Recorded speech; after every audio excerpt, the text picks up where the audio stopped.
Welcome to our channel. Today we how to withdraw from Power BI service to export data for compliance. To begin, open your web browser and navigate to the Power BI service at app.powerbi.com.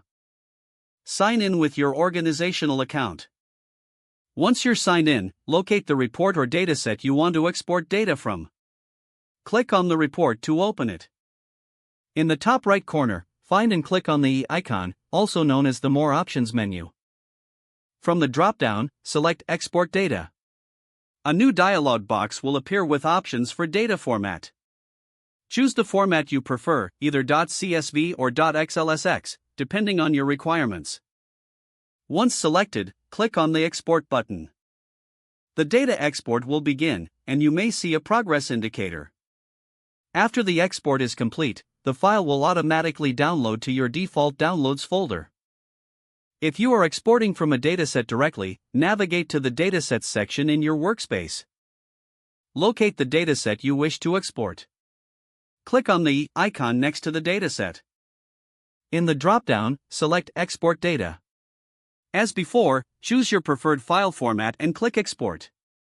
The dataset will also begin exporting, and it will download once. Now, if you need to ensure compliance, open the downloaded file and review the data.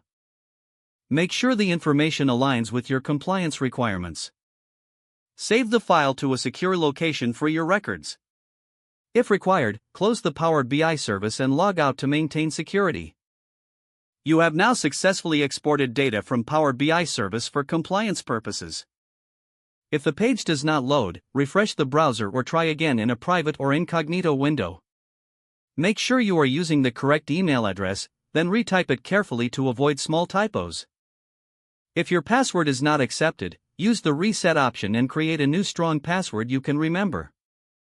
Check your spam folder for verification or security emails, then complete any requested confirmation steps.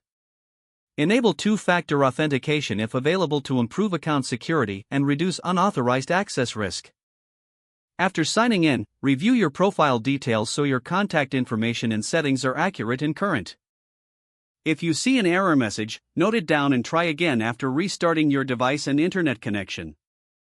Log out when you finish, especially on shared devices, to keep your account and payment information secure. If the page does not load, refresh the browser or try again in a private or incognito window. Don't forget to like this video and subscribe to our channel for more step-by-step tech guides.